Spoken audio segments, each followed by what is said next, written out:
শুভ সকাল ফ্রেন্ডস। এখন বাজে ওই সকাল 9টা হবে, কারণ মাসবিলকে স্কুল দিয়ে আসছি তো 9টা। আজ একটু তাড়াতাড়ি দিয়ে আসছি, 9টার বাজতে 5 মিনিট বাকি তখন। তো মাসবিলকে স্কুল দিয়ে এসে তারপরে আমি একটু ব্রেকফাস্ট করে নিয়েছি, তারপর ঘরটার একটু কাজ শুরু করে দিয়েছি, ঘরের কাজে হাত লাগিয়েছি যেটা বলা হয়। তো ব্রেকফাস্ট আর দেখাইনি আজকে, রুটি আলু ভাজি চা ছিল, কমন ব্রেকফাস্ট এর জন্য। তো বেডশিটটা চেঞ্জ করিনি, শুধু একটু ঝেড়ে টেড়ে নিয়েছি। এত হাওয়া দিচ্ছে, ভীষণ ভালো লাগছে। আর মেঘলা করে আছে, যখন তখন বৃষ্টি হবে। আজকাল তো বৃষ্টি এখানে হলে ওখানে হয় না, এই হচ্ছে অবস্থা। তো আমার খুব ভালো লাগে, যতই বৃষ্টি হোক না কেন এই ওয়েদারটা আমার এত পছন্দ, কি আর বলবো। তো যাই হোক, এখন আমি আমার রুমটা একদম টিপটপ করে নিয়েছি, ড্রেসিং টেবিল ঝেড়ে মুছে। এগুলো হচ্ছে আমার হাজব্যান্ডের কাপড়, এগুলো ধুয়ে রেখেছিলাম, সেগুলো সব শুকিয়েছে। বৃষ্টি হয় তো বেলকনিতে কাপড় চোপড় থাকলে দেখা যায় যে বৃষ্টির ছেঁচে ভিজে যায়। তো আমি কী করে এখন আর বেলকনিতে বেশিক্ষণ রাখি না, অপেক্ষায় থাকি, শুকালে আমি নিয়ে চলে আসি। যাই হোক, হাজব্যান্ডের কাপড়গুলো ভাঁজ করে রেখে দিয়েছি। এখন আমি আমার ঘরগুলো সব ঝেড়ে দেওয়া হয়েছে, এখন শুধুমাত্র এই সুপার রুম ডাইনিং রুমটা মুছলেই যথেষ্ট হয়ে যায়। তো আজকে জানো তো, এই ঘর ঝাড়ু দেওয়া মোছা অনেক বড় কাজ। আমি সব কিছুই করতে পারি, কোনো কষ্ট হয় না, কিন্তু আমার ঘর মোছাটা এত কষ্ট লাগে। আর কাপড় কাচা, ঘর মোছা কাপড় কাচা দুইটা কাজই আমার খুবই কষ্ট লাগে। আর এই কাজ দুটো যে মানুষকে দিয়ে করাবো, তাও কোনোভাবেই আমার হবে না, কারণ কোনোভাবে তাদের কাজ আমার পছন্দ হবে না। এমনকি আসসালামু আলাইকুম, welcome to Madhuri style work. কেমন আছো তোমরা সবাই? আমি আলহামদুলিল্লাহ ভালো আছি, আশা করি তোমরাও ভালো আছো। তো সকালবেলা নাস্তে খেয়ে তারপরে তো ঘরটার এই তো ঝাড়ু দিয়ে একদম পরিপাটি টিপটপ করে নিয়েছি। এখন ফ্লোর মপ করবো। ফ্লোর মপটা করা হয়ে গেলে পরে আমি নিজে গোসল করবো। ভাতটা বসিয়ে দিয়েছি, গতকালের ডিমের ঝোলটা আছে, ডাল আছে, ওটা দিয়ে কাব্য মাসবিলকে খাইয়ে দিব। তো ভাতও ছিল একটু, দেখলাম ভাত নষ্ট হয়েছে, ভাতটা ফেলে দিয়ে ভাত বসিয়ে দিয়েছি। রাতে খিচুড়ি রান্না করব, বৃষ্টি আর বৃষ্টি হচ্ছে একটু পরপর। আর মাসবিল স্কুল থেকে চলে আসছে, মাসবিলকে গোসল করিয়ে দিয়েছি, কাব্যকেও গোসল করে দিয়েছি, ওরা ওদের মতো করে আছে। আর এখন আমি ফ্লোরটা মপ করছি। যে আমার রুমও আমার মপ করা হয়ে গিয়েছে, প্রায় 3টা রুম মপ করা হয়েছে, আর এদিকে এখন মপ।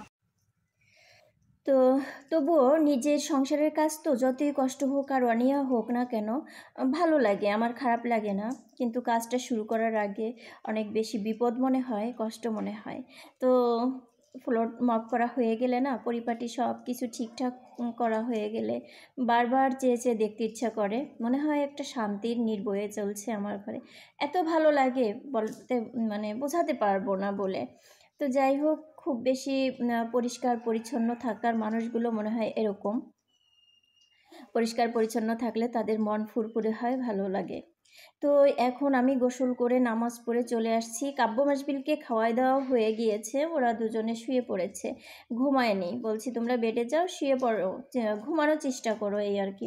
তো এখন আমি ভাত খাবো, আজ দুপুরে তো রান্না করব না। তো একটা ডিম ভেজে নিয়েছি, ভাত, এই যে গরম ভাত, একটু রসুন কুচি করে নিয়েছি আর মরিচ ভেজে নিয়েছি। মরিচ আর রসুন একসঙ্গে ডলে মেখে ভাতটা নিব, আর পাশে ডিম ভাজাটা থাকবে, এভাবে করে খেয়ে নিব। একার জন্য আর অন্য কিছু মনে চায় না। আর কাব্য মাসবিলকেও খাইয়ে দিয়েছি, ডিমের কারি ছিল ওটা দিয়ে। তো যাই হোক, আর রাতে খিচুড়ি রান্না করব। আসলে কি, রান্না করার বিশেষ মাছ মাংস এগুলো নেই, সেই জন্য ভেবেছি যে ওই আলু ডিম ডাল এগুলো রাঁধতে হবে, তো ঠিক আছে রাতে খিচুড়ি করে নিব। এইটার জন্য আর আমি এখন আর রান্নাও করিনি, যেহেতু মা ছেলেরা খাবো, এভাবেই খেয়ে নিই, একটু সবজি তরকারি আছে, যাই হোক হয়ে যাবে। আর আমি আসলে এভাবে শুকনো ভাত খেতে পারি না, তবুও খেতে হয়, করার কিচ্ছু নেই, পরিস্থিতি মানুষকে সবই শিখিয়ে দেয় নাকি।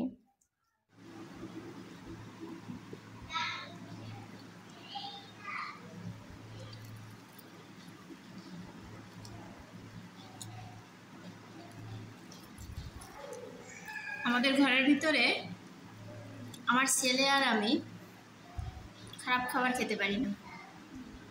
কষ্ট হয়।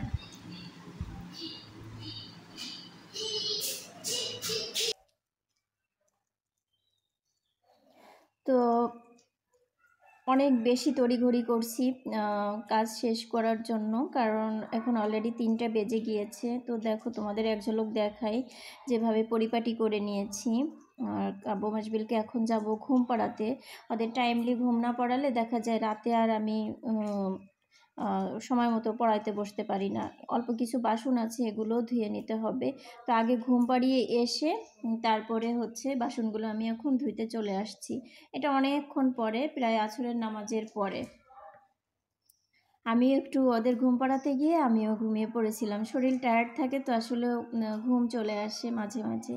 তবে আমার একটু ঘুম কমই হয়, অত বেশি আমি ঘুমের মানুষ নই। কাজ রেখে আমি যে ঘুমিয়ে পড়বো তা নয়, সব টিপটপ রেখে তারপরে আমি যদি একটু ঘুমাই, এরকম। এখন চা বসিয়ে দিয়েছি, তো চাটা খাবো বসে। বাসনপত্র মেজে নেওয়া হয়েছে, এখন একটু মনটা শান্ত করে বসে 1 কাপ চা খাবো আর মোবাইলে একটু সংবাদ এটা ওটা দেখতে থাকবো। এদিকে তো যে বাসনগুলো ধুয়ে দিয়েছি এগুলো পানি ঝরুক, তারপরে লাল ঝুড়িটাতে আমি পানি ঝরে গেলে ওখানে আমি বাসনগুলো সব রেখে দিই। নামাজ পড়ে এলাম, এখন চা খাবো। চাটা আমার হয়ে গিয়েছে, চাটা ঢেলে নিব। আসরের নামাজ পড়ে আমি চা খাই। এখন থেকে আমি মাগরিবের নামাজ পড়ে চা খাই না, কারণ ওই সময়টা খেলে শরীরে এমনিতেই ওয়েট হয়ে যাচ্ছে, ওই সময় খেলে মনে হয় আরও বেশি ওয়েট হয়ে যাবে। এজন্য আমি ওই সময় আর খাবো না। চা তো ছাড়তে পারছি না, তো এই জন্য আসরের নামাজ পড়ে একটু খাইতে থাকি, দেখি কোথায় যাবে যে থামে। এই যে দেখো আমার এই টাওয়ালগুলো সব হচ্ছে, এই পাশেরটা আমার উপরে কাউন্টারটা মুছি, আর ওই পাশেরটা একটু যেটা ময়লা সেটা নিচে মুছি। ওটা ময়লা না, ওটা প্রতিদিন হুইলে ধোয়া হয়, কিন্তু দাগ পড়ে গিয়েছে। তিলা ছিল না, ওই তিলাগুলো ছোট ছোট কালো কালো গুড়ি গুড়ি হয় যে। তো চাটা তো বানানো আমার হয়ে গিয়েছে। আমি বলি না তোমাদের, আমি অল্প একটু চা খাই, আসলে অল্প একটু চাই আমার কাছে বেস্ট লাগে, বেশি হলে রেখে দিই। হলুদ পানির যে ট্রেন্ডিং ভিডিওটা চলছে সেই ভিডিওটা আজকে করব। কাব্য মাসবিল খুব বেশি অপেক্ষায় আছে, এক্সাইটেড। চা রেডি। আর যেটা তোমাদের বলবো ফ্রেন্ডস, আমি আজকে থেকে শুরু করেছি ভিডিও সকালে দেওয়ার জন্য। তো জানি না তোমাদের সকালে কি অসুবিধা হবে কি না আমার ভিডিও দেখতে। যদি সকালে আমার ভিডিও দেখতে তোমাদের কোনো অসুবিধা হয় আমাকে জানিও, তাহলে আমি কোন সময় দিলে তোমাদের সবার সুবিধা হবে। চা খেয়ে চলে এলাম, এখন এই বাসনগুলো পানি ঝরেছে, তো বাসনগুলো আমি এই লাল ঝুড়িটায় রেখে দিচ্ছি। না হয় এখানে যদি রেখে দেই, এই রেখে আমি ভিজা সব বাসনগুলো আমি রাখি, ধুয়ে ধুয়ে সকালে আমি এই ঝুড়িটায় রাখি। তোমরা যারা পুরনো বন্ধু তারা সবাই জানো, আর যে সকল বন্ধুরা আমার মানে আমার পরিবারে নতুন অ্যাড হচ্ছে সেই সকল বন্ধুদেরকেই কিছু কিছু কথা বলি। তো আজকে ওই ট্রেন্ডিং ভিডিওটা করব। তো মাসবিল বলছে পড়বো না এখন। আমি বলছি না, মাগরিব হয়েছে, এখন পড়ে নাও, আমি নামাজ পড়ে এসে তারপরে তোমাদের নিয়ে ভিডিওটা করব। তো আশা করি করব, তোমরা দেখবে কেমন হয়েছে, ভালো মন্দ দুটোই জানাবে। আর সত্যিকারে অনেক বেশি ভালো লেগেছে ভিডিওটা, সত্যি ভালো লাগার মতোই একটা বিষয় ছিল।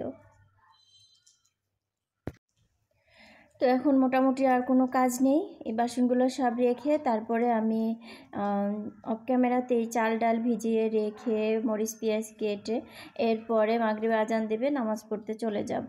আর কাব্য মাসবিলকে এখনই পড়তে বসাবো, ওদেরকে একটু পড়াতে হবে। রোজই পড়াতে বসি, পড়া থাকুক বা না থাকুক।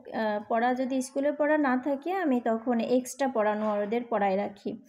তো এই যাই হোক, এখন আমি কিচেনের কাজ সব শেষ করে ফেলেছি। তো ডাইনিংয়ের গ্লাস ছিল কিচেন রুমে, এনে রেখে দিলাম। গ্লাস দুটো, জগে পানি ছিল না, পানি ভরে রেখেছি। আসলে সংসারে অনেক কাজ থাকে না বলো, খুঁটিনাটি। তো এই তো আমার ছোটো পাখি দুটোকে 2 কোণায় বসাই দিয়েছি, কাছাকাছি বসালে মারামারি শুরু করে, পেন্সিল কেড়ে নেয়, এইটা ওটা করতে থাকে। তো এখন ওরা ওদের মতো করে পড়ুক, আর আমি মাগরিবের নামাজ পড়ে আসি, তারপরে আমাদের সেই সুন্দর ভিডিওটা শুরু করব। এই তো শুরু হয়েছে। তো দেখো, তোমরা দেখতে থাকো। হলুদ পানি দেওয়ার পরে অন্ধকারে একদম ফ্ল্যাশ জ্বালিয়ে গ্লাসের নিচে তারপরে গ্লাসটা রেখে দিয়েছি পানি সহ। এখন 1 চামচ হলুদ দিয়েছি, ধীরে ধীরে হলুদটা নিচের দিকে নামে আর আলোকিত হতে থাকে। আমাদের মুখটা পুরো ঝলক মেরেছে, মনে হয়েছে যে লাইট জ্বালানো হয়েছে। সত্যি বাচ্চারা এত বেশি চিৎকার করে উঠেছিল, ওখানে র ভয়েসটা কেন কেটে গিয়েছে জানি না। এটা মানে লাইটের মতো একটা ফোকাস দেয়, ভীষণ ভালো লেগেছে অন্ধকারের ভিতরে। আর বাচ্চারা এটা আসলেই খুব বেশি এনজয় করে। তো ফ্রেন্ডস, হলুদ পানির ভিডিওর সাথে সাথে আমি এখানে বিদায় নিচ্ছি। তোমরা সবাই ভালো থাকবে। শুভরাত্রি। আল্লাহ হাফিজ। আসসালামু আলাইকুম।